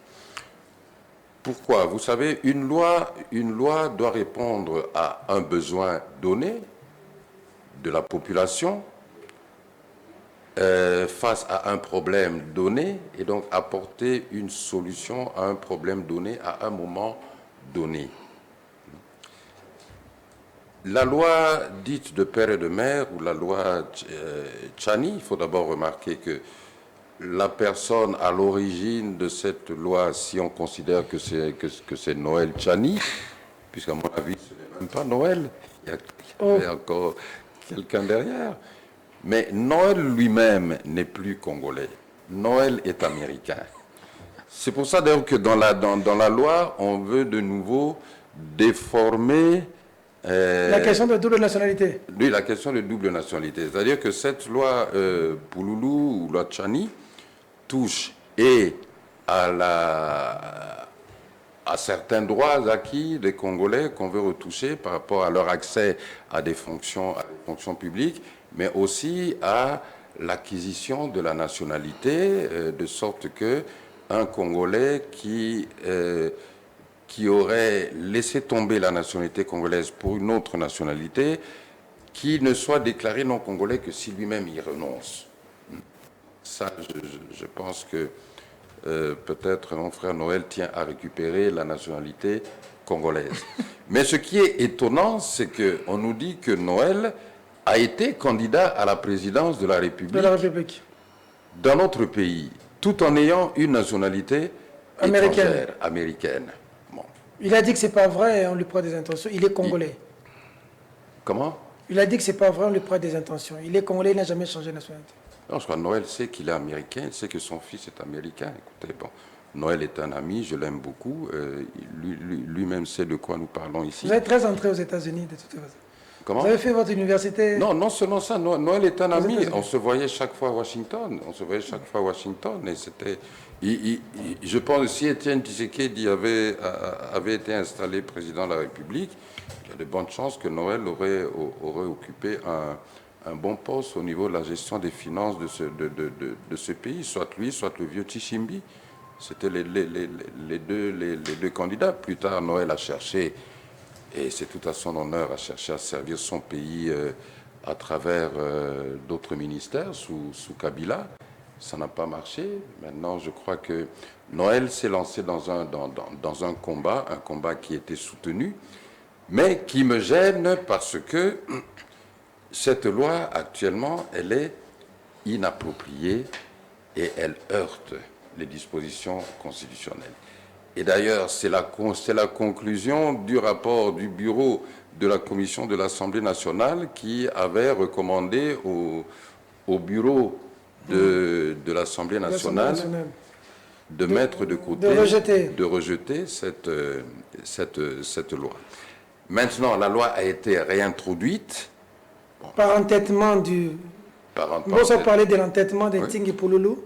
Il appartient au bureau et à l'Assemblée nationale de gérer la situation, que cette loi soit débattue, que cette loi soit votée. Si la loi est votée, nous devons passer à une révision de la Constitution. Et ce que vous risquez de voir, c'est que non, il y avait anguille sous roche. C'est que derrière cette histoire de père de mère, on parle de 5 à 7 ans. On doit passer de 5 à 7 ans. À travers une révision de la Constitution. Et puis on parle aussi de que ce soit désormais les députés qui votent le président. La troisième chose qui me heurte un peu dans cette loi, c'est que il est clair pour tout le monde. Je crois là, il ne faut pas non plus prendre les Congolais pour les idiots. Tout le monde sait que cette loi est venue à un certain moment pour combattre des velléités ou pour combattre une candidature supposée d'une personnalité, pour ne pas le cacher, Moïse Katumbi, aux plus hautes fonctions de ce pays. Et il fallait à tout prix le combattre, tout comme le régime précédent l'avait fait. Donc, nous sommes toujours dans le Kabila Light, et sous une autre forme. Les mêmes pratiques. D'où, maintenant, on vient avec l'argument de père et de mère, en se disant, voilà, le pays a été infiltré, et tout cela parce que, à la tête du pays, nous avions un Joseph Kabila qui n'était pas de père et de mère. Donc, l'UDPS nous dit que Joseph Kabila est quoi? Il est rwandais. OK? Hein? Il est rwandais, n'est pas de père et de mère. Plus tard, nous avons dit qu'il est sérieux. Lorsqu'il a cherché un parti avec qui il peut travailler ou à qui il peut laisser le pouvoir, il a vu l'UDPS. Ça, c'est le CG Kabouya que je salue. C'est ainsi qu'il nous a donné ce pouvoir, reçu donc de un nom de père et de mère. Bon. J'ai eu le problème avec des lois qui sont introduites, non pas pour l'intérêt commun, mais pour des intérêts partisans, c'est que vous-même, vous allez entrer dans des contradictions, quoi. Donc, la loi, pour moi, elle est dirigée sur... Elle a été lancée à ce moment-là, surtout pour combattre la candidature de Moïse Katumbi. Parce que dire que l'infiltration va cesser parce que s'il n'y a pas de père et de mère au sommet de l'État ou quoi, il n'y aura pas d'infiltration. Écoutez, l'infiltration, c'est une technique aussi politique, c'est une technique sécuritaire que tous les pays utilisent. OK? Si vous regardez aujourd'hui au Rwanda, prenons le Rwanda, vous avez 2 sœurs au Rwanda qui jouent des rôles, qui occupent des postes assez importants et stratégiques. Ce sont les sœurs Makolo, Yolande et Yvonne. Yolande est la porte-parole du gouvernement. Yvonne est la CEO de Rwandair. Leur papa, il vient d'où? Il est congolais. En plus, il est Louba. Oh! Oui. Est-ce que la RDC n'a pas infiltré le Rwanda à travers ses fils? C'est la question que je me pose. Tous les généraux, les officiers supérieurs rwandais d'origine congolaise, et il y en a, est-ce que la RDC ne les a pas infiltrés? Si nous ne les avons pas infiltrés, ça c'est notre problème. tout pays infiltre l'autre. On va même plus loin. Maintenant, en fait, l'infiltration, c'est au niveau économique, au niveau des affaires. Les sociétés s'infiltrent les unes les autres pour découvrir les secrets de fabrication de tel ou de tel. Donc, on en revient à ce qu'on a dit tout à l'heure concernant la défense en termes militaires. Si toi-même, tu n'es pas préparé, ne pointe pas toujours le doigt aux autres. Pourquoi? Parce que ça va provoquer chez toi un phénomène de fuite des responsabilités et tu ne te prépareras jamais à lutter ou à être ininfiltrable. Personne n'est ininfiltrable. Même les États-Unis sont infiltrés, mais chacun doit lui-même constituer son mur de défense contre ces infiltrations. Maintenant, empêcher un candidat tel que Moïse Katumbi ou bien l'empêcher de poser sa candidature, est-ce que c'est un bien pour l'État? Est-ce que c'est un bien pour le pays? Je ne le pense pas. Empêcher un docteur Mukwege, parce que directement Mukwege est devenu, pour certains, Burundais, est-ce que c'est un bien pour le pays? Je ne le pense pas. Pourquoi? Regardons ce que ces gens, ce que ces personnes réalisent sans être chefs de l'État. Regardez l'œuvre du docteur Mukwege à Panzi, sans être chef de l'État. Regardez l'œuvre de Moïse Katumbi, que ce soit Mazembe, que ce soit l'académie de football, si on passe au niveau agricole, que ce soit Kachobwe et Futuka, sans être chef de l'État. Alors je me dis, mais peut-être, ces gens, si déjà sans être chef de l'État, ils sont capables, à travers leurs relations ou avec leurs propres moyens, de faire des choses comme ça, pourquoi pas, à plus forte raison, si on leur donnait cet impérium, ne pourrait-il pas répondre à certains de nos besoins maintenant ou vraiment à une dimension nationale, puisque sans être chef de l'État, regardez déjà leurs œuvres. Mais ça, c'est pas le problème du Congolais qui, lorsque lui ne fait pas bien, il ne veut pas que quelqu'un fasse mieux que lui, il doit t'empêcher. Ça, c'est pas le Congolais. En plus, il faut bloquer. Et là, permettez-moi de chuter, bien que bon, certains pourront me dire que voilà, il est devenu katumbiste ou quoi. Non, je reste moléquiste. Moléquiste, moi je connais votre têtutesse d'esprit. Mais je sais quand même un peu ce que Moïse Katumbi a fait pour l'UDPS. Et à cette époque-là, j'avais pris congé déjà de l'UDPS. Ça devient intéressant. Je sais un peu, pas tout, je sais un peu. Je sais un peu ce que Moïse Katumbi a fait pour l'homme que j'ai servi, ainsi que pour sa famille. Okay. Je ne sais pas tout, mais je sais un peu. Et à mon avis, vous savez, lorsque vous ne pouvez pas trouver un qualifié de frère ou trouver un meilleur frère que celui qui vous assiste lorsque vous êtes dans le besoin, c'est lui, votre frère. C'est lui, votre famille. Et je rappelle, au-delà de toutes ces interprétations que nous pouvons avoir de cette loi, moi je pense que la Constitution est claire. S'il faut la remanier, faisons la révision de cette Constitution-là dans les règles. Dans les règles, mais gardons notre personnalité aussi africaine. Chez nous les Africains, lorsque je perds mon père, que sa dépouille traîne dans un funérarium pendant 2 ans et que quelqu'un m'assiste pour ça, je ne peux pas l'oublier, c'est mon frère. Pour moi, Congolais, le tout-puissant Englebert, depuis, avant Katebe, avant Katumbi, le tout-puissant Englebert portait haut le flambeau de notre nation sur ce continent. Raphaël Katebe, grand frère de Moïse Katumbi, qui m'a été présenté en mai 85 par le gouverneur Boula Mandungu à l'époque.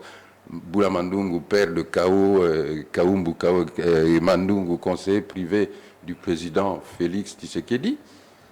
Raphaël Katebe a repris Englebert. Après, son jeune frère a repris Mazembe. Et ils ont gardé cette équipe en haut, au firmament du football africain. Qui en a bénéficié? Le Congo. Nous avons gagné en place, ce qui fait que plusieurs équipes peuvent jouer les coupes africaines, tout ça.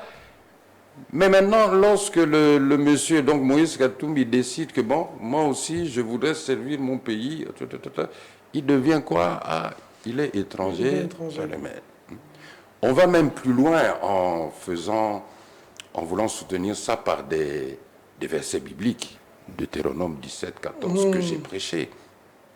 J'ai suivi un communicateur de la majorité évangéliste de son État. Et là, d'abord, faisons attention. Je ne vais pas me lancer dans une exégèse qui risque de faire dormir les gens, mais le mot étranger qui est utilisé dans Deutéronome 17, 14, parce que en araméen, et la Bible, l'Ancien Testament a été écrite en araméen, vous avez plus de 5 mots qu'en français, nous traduisons seulement par étranger. Le mot qui est utilisé dans Deutéronome 17, 14, c'est le mot nokri, qui veut dire calamité, qui veut dire, on dirait en lingala moisiandouma, qui veut dire quelqu'un qui, aujourd'hui, a la nationalité du pays. Il est un de nos frères aujourd'hui, mais dans son passé, au départ, il avait une autre nationalité. Dans sa nationalité d'origine était autre, mais aujourd'hui, ils se retrouvent nos frères. Méfiez-vous de celui-là. Donc posons la question.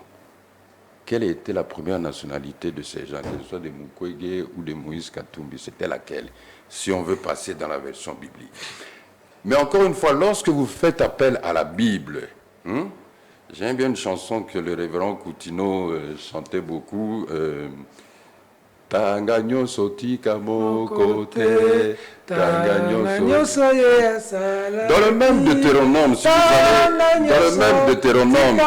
si vous allez au chapitre 23, verset 18, on vous parle du prix du chien qui est une abomination pour l'Éternel.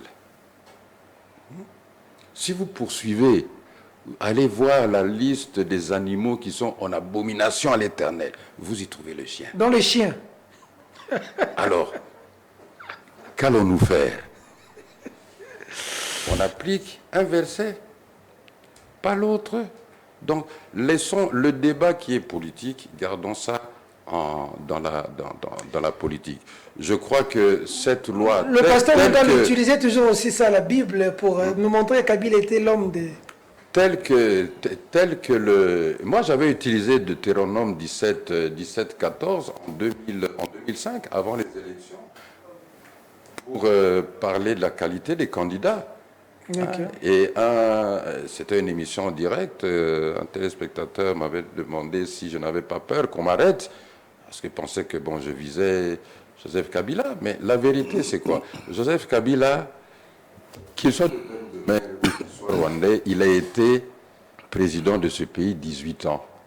Ça, c'est l'histoire et personne ne peut la changer.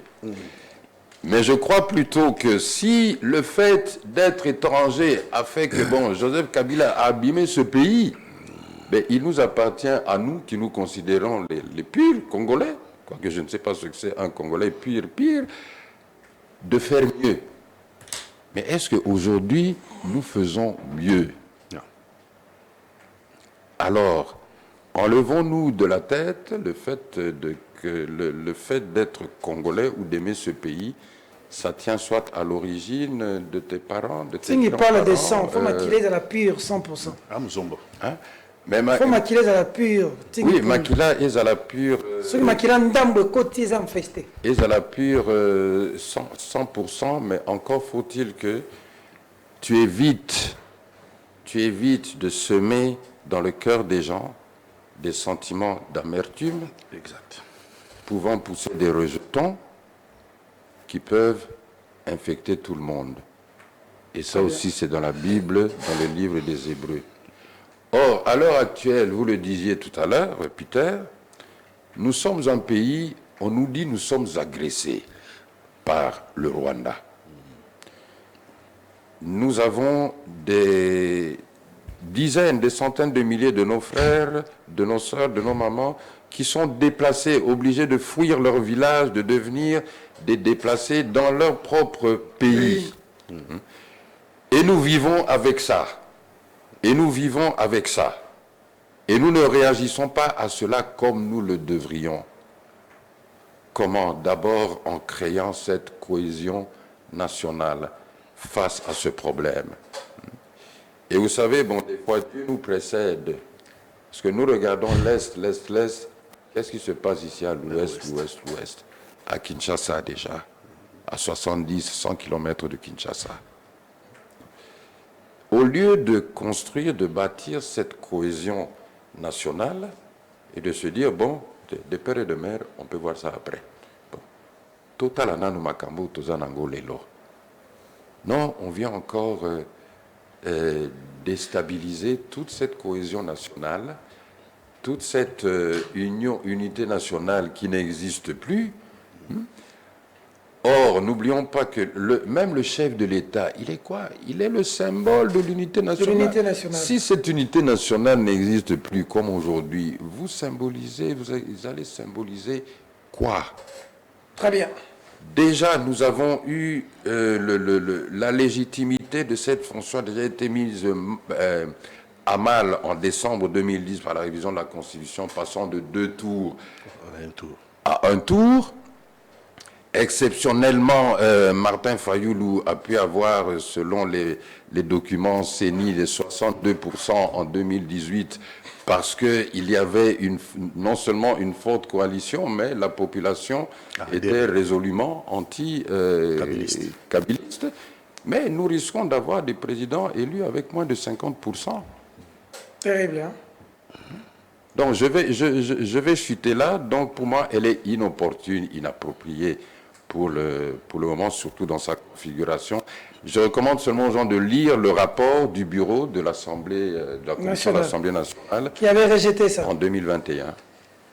Patrick Katonga. Oui, cher ami, tu as bien terminé. Tu as bien atterri. Loi inopportune.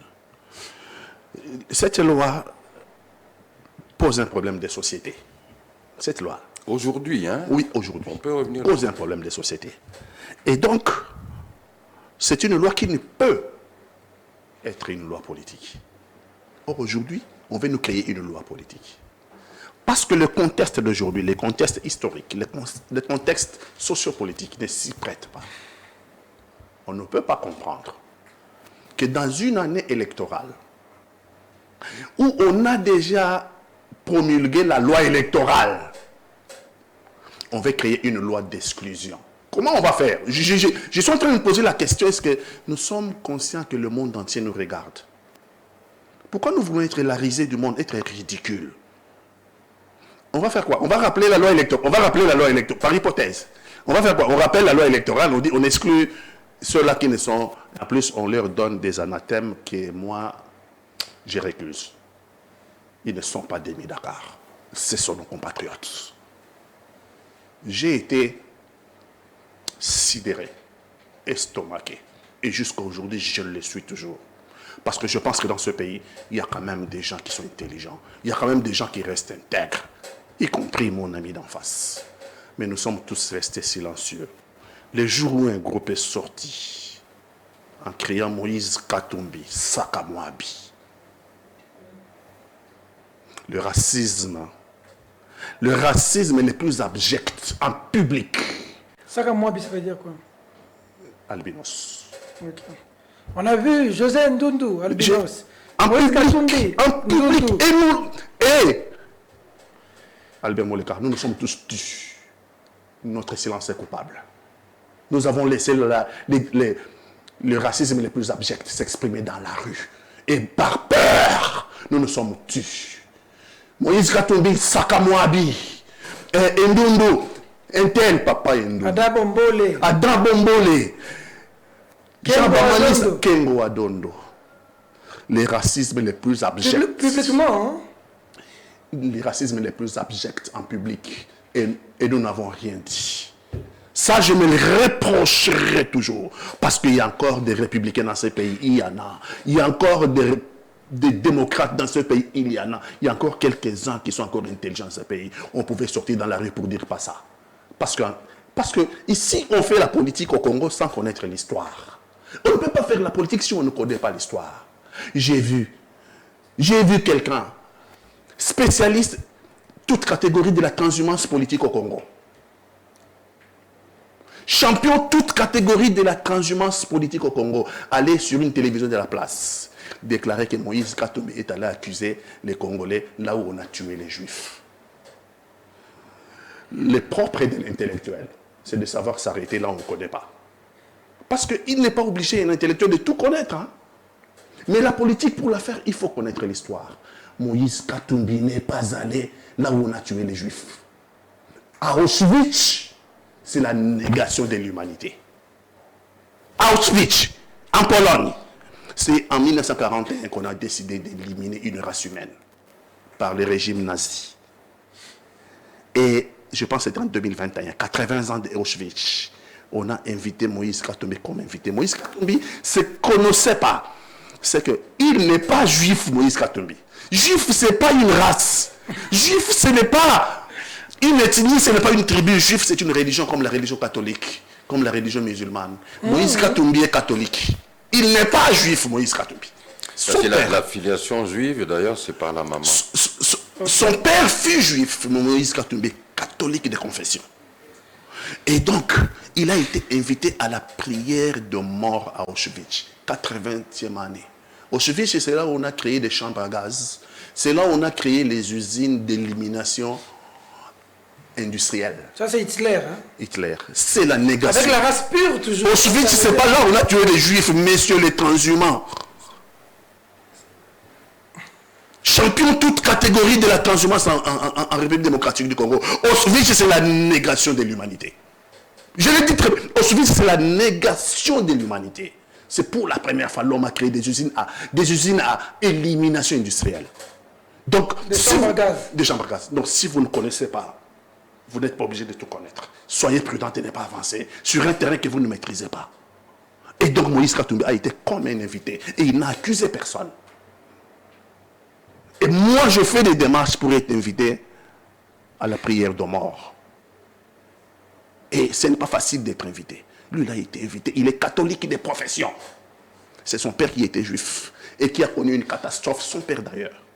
Parce que les grands-parents de Moïse Katumbi sont morts là à Auschwitz. Ce que les gens ne savent pas. Les grands-parents paternels de Moïse Katumbi, en 1941, sont déportés de l'île de Rhodes, en Grèce, pour Auschwitz. Le père de Moïse Katumbi a 10 ans. Il a échappé belle. Il est passé par l'Italie. L'Italie, c'est encore le fascisme.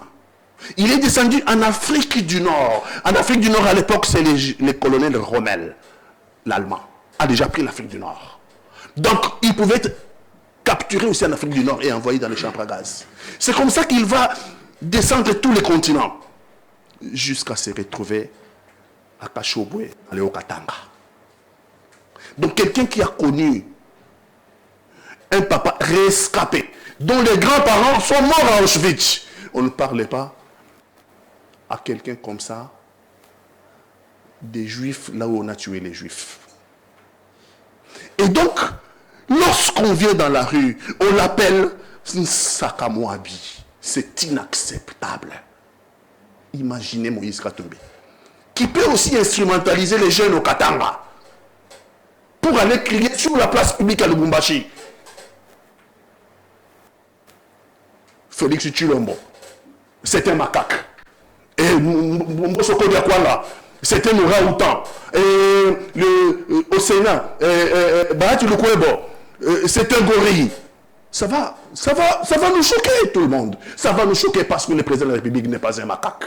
Parce que le président de l'Assemblée nationale n'est pas un orang-outan. Parce que le président du Sénat n'est pas un gorille. Donc ça nous choquerait tous. Et pourquoi on accepte dans le cas de Moïse Katumbi qu'en public, on fustige Adam Bombolé, on fustige Moïse Katumbi, on fustige Papa Ndundu, on fustige Kengo Adondo, à cause de la pigmentation, à cause de leur couleur. C'est une société dans laquelle je ne me retrouve plus. C'est une société dans laquelle je ne me retrouve plus. Le racisme conduira le Congo vers la voie du suicide. Est-ce que la tête de Katumbi de Mouyambo, ça c'est une tête de Congolais? Ça c'est Noël Tchani. Le racisme conduira le Congo vers la voie du suicide. Nous sommes déjà accusés à tort par le Rwanda, que nous n'aimons pas les rwandophones. Nous accusés à tort. Et si la Bible le dit, monsieur le pasteur est là, déjà nous sommes accusés, ça ne suffit pas. Que nous sommes devenus un pays antisémite, raciste et xénophobe. La communauté internationale ne nous laissera pas faire. Nous ne sommes pas seuls au monde. On veut prendre la Bible. Je ne suis pas pasteur, mais permettez. Et pasteur a bien chanté, Zoa Bible, Zoa Mobimba. Mais le roi Salomon est né de qui? Parce qu'on veut la Bible, absolument. Le roi Salomon. Dieu. Le roi Salomon. Dieu élève qui il veut dans sa souveraineté. Oh. Dieu le est roi souverain. Salomon. Mais voyez dans la généalogie de Jésus-Christ. Ça devient intéressant, le roi Salomon. Là. Non, voyez dans la généalogie de L'homme de Dieu, Jésus-Christ. dites-nous en plus. Lorsque vous trouvez, ne fût-ce que Rahab, la prostituée de Jéricho, qui était moabite, qui n'était pas du peuple d'Israël, qui était moabite. Voilà. Cette histoire de sang pur, ça n'amène qu'au racisme. C'est un fantasme, c'est le racisme. Si vous comprenez bien la nature de notre pays, le Congo, et ainsi pouvoir commencer à comprendre peut-être le destin et la mission de ce pays. Dites-vous bien qu'un pays qui est entouré de 9 voisins, à travers des frontières qui ont été décidées par les maîtres de l'époque, et donc qui ont séparé des tribus à partir d'une seule ligne, mais que ces tribus ont continué à vivre. C'est passé sur une tombe où la tête se trouvait au Congo, le corps dans l'autre. Que tribu. Et que vous voulez introduire dans l'esprit des gens ce discours de haine, de stigmatisation, de racisme, parce que maintenant nous en sommes au racisme. Nous en sommes au racisme le plus abject. On attaque les métis. À cause de leur couleur. On attaque les métis. Inacceptable. Mais Paty, tu as dit quelque chose un peu avant dans l'émission et tu l'as illustré maintenant en parlant de M. Soriano. Si vous ne connaissez pas l'histoire de votre propre pays, vous êtes un handicapé intellectuel, un handicapé politique. Celui qui ne connaît pas le rôle des Soriano, des Solomon Benatar, Solbena, des Simon Israël, Simis, des Léon, Asher, Asson, tout ça, qui pour la plupart ce sont tous c'était tous des juifs séfarades de Rhodes, soit quelques-uns eskénazes d'Europe de l'Est. Mais le rôle que ces gens ont joué dans la construction de ce pays, mais vous ne connaissez pas assez bien votre pays. Je pense que ce sont des gens à qui ce pays devrait élever des statuts. C'est pour ça que j'ai dit comme cela se fait dans des pays qui conservent leur histoire. Mais encore une fois, Peter, ce sujet-là, ne dépend que le sujet de père et de mère. Bon, ça doit revenir. Au risque de passer pour des mais si tu permets, Albert, c'est le président de la République qui doit être interpellé dans cette affaire. Je suis désolé. Au plus haut point. Oui. Au plus haut point. C'est lui qui est le garant de la cohésion nationale. Qu'il fasse quoi? Il ne doit pas mixer. Le président de la République ne peut pas donner l'impression qu'il veut profiter d'une loi raciste pour se maintenir au pouvoir. Non, le président de la République, s'il vous plaît, s'est exprimé il y a longtemps pour dire ce pays en est là où il est aujourd'hui à cause, et là j'avais applaudi, à cause des pères et des mères. Parce que ce sont les pères et les mères, de pères et de mères, qui a détourné quand le président de la République est allé en Bujimaï. Qui a frappé l'argent en Bujimaï? C'est les demi-Dakar. Qui a frappé Chile et Gelou? C'est les demi-Dakar. Qui a frappé Ram? C'est les demi-Dakar. Qui a frappé, je veux dire en termes de frappe, qui a frappé au stade dernièrement? C'est les demi-Dakar. Arrêtons. Je voudrais dire au président de la République qu'à chaque fois qu'on attaquerait quelqu'un à cause de son origine, que lui est le garant de la cohésion nationale. Il doit se mettre debout pour dire non, ce n'est pas acceptable. Ça, ce n'est pas le Congo. Très bien. On va chuter, Albert Moleka. Donc, le message est passé. Mais je retiens quand même l'histoire. Hein. Ah bon? C'est comme ça? Avec l'histoire de de la Pologne. Terrible, hein? Bon, Il faut les inviter au débat. Non, Parce que les gens font la politique sans connaître l'histoire. c'est important. Les gens ils pensent qu'il a une licence de droit, il a une licence de machin, il vient en politique. Merci beaucoup. Et Peter, je vais vous raconter juste une anecdote. Vous vous souviendrez en 98, lorsque M. Kabila ne s'entend plus avec ceux qui l'ont amené ici et qu'il renvoie les troupes rwandaises. Et il y avait eu la chasse aux Tutsis ici. Oui. J'ai été arrêté à 2 reprises. Vous? Oui. On m'a dit, mon nez, Zolo na yo eza lokola ya bango. Oh, Depuis ce jour-là, d'ailleurs, j'ai commencé à regarder mon nez d'une manière particulière, ça me disant... on voit si ça ressemble. Et pourtant, Mais la deuxième fois, j'ai posé la question, mais Bongo Soki Nazali tous. Tutsi, qu'est-ce que ça m'enlève, Nangaï congolais? Vous savez, il faut, je crois, la lutte contre cet esprit de haine qu'on répand dans nos cœurs et qui se manifeste dans des discours, que ce soit racistes, que ce soit tribalistes, que ce soit injurieux, c'est une lutte primordiale. On ne pourra pas bâtir un Congo nouveau en gardant ce genre d'esprit vivant. Et surtout pas en donnant cet esprit le pouvoir dans notre pays. Ça, il ne faut pas le permettre. Ça, il faut absolument combattre cela et une nouvelle fois commencer à enseigner une histoire du Congo.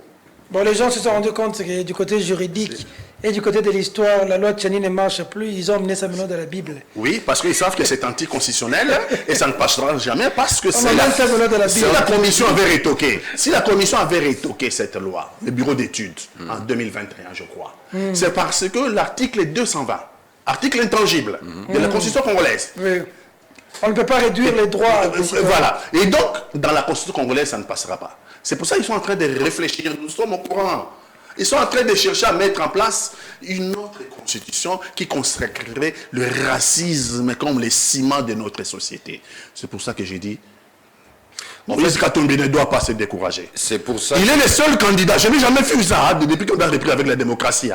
Il est le seul candidat qui est obligé d'appeler son oncle pour s'exprimer, qui est obligé d'appeler les chefs coutumiers, Bayeke, de venir témoigner. Il est le seul où son frère est sorti du gang, parce qu'on mentait. On mentait sur son frère, son grand frère.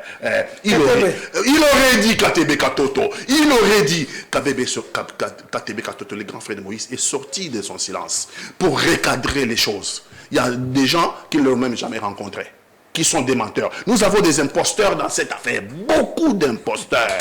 Et je pense que à chercher, à vouloir, à vaincre sans péril, On triomphe sans on gloire. triomphe sans gloire. Nous avons fait le choix de la démocratie. Le président de la République doit l'intérioriser. Très bien. Ce n'est pas son choix à lui, c'est le choix de notre société. Il faut Nous dire- avons fait le choix de la démocratie. Il faut dire aussi que lorsque Sakata et Minako avaient fait la proposition de leur loi, le président de la République s'était interposé lui-même pour dire qu'il ne pouvait pas laisser la démocratie être... Et le président de la République s'exprime sur ses parents, sur sa filiation. Il dit notre maman, maman Marthe, notre maman. La vidéo existe, hein? La vidéo existe. Il dit que notre maman, le père de notre maman, maman Marthe, était venu d'Angola. Moi, ça me pose un problème. Est-ce que ça me pose un problème? Donc, ça veut dire que si on veut aller sur le terrain de 100%, donc même le président de la République est déclassé. Nous venons Parce qu'il tous n'est de pas quelque 100%. part. Nous venons tous Nous de venons quelque tous de part. quelque part. Merci beaucoup, même Tini Poulou vient de quelque part. Bon, on dit qu'il est angolais. Il est Muzombo. Dans une vidéo, on l'a dit. C'est ça le problème. Et Peter, lorsque vous attaquez au sacré, vous ouvrez la boîte de Pandore. C'est ça le problème. Quand on s'attaque au sacré, on s'expose, on déchaîne les diables. Souvenez-vous le déchaîne les dossier, diables. le dossier de diplôme en 2018. Ok. On referme là. Allez, cette émission ne finira jamais parce que les idées s'ajoutent. Mais papa, ma camino le Karasus na vie à battre. Nani, président Nani Bat, Lévoné Bâtissant, il s'appelle comment mon invité? Le président de Lévoné Bâtissant qui est en Europe, je l'ai vu aller à l'université où le président de la République a étudié. Bolodjoa. Alain Bolodjoa, comment ça va? Il m'envoie des photos et des vidéos. Peter, je suis à l'université où le président de Bolodjoa. Comme exilé, t'es Zonga. On a besoin de toi au Congo ici.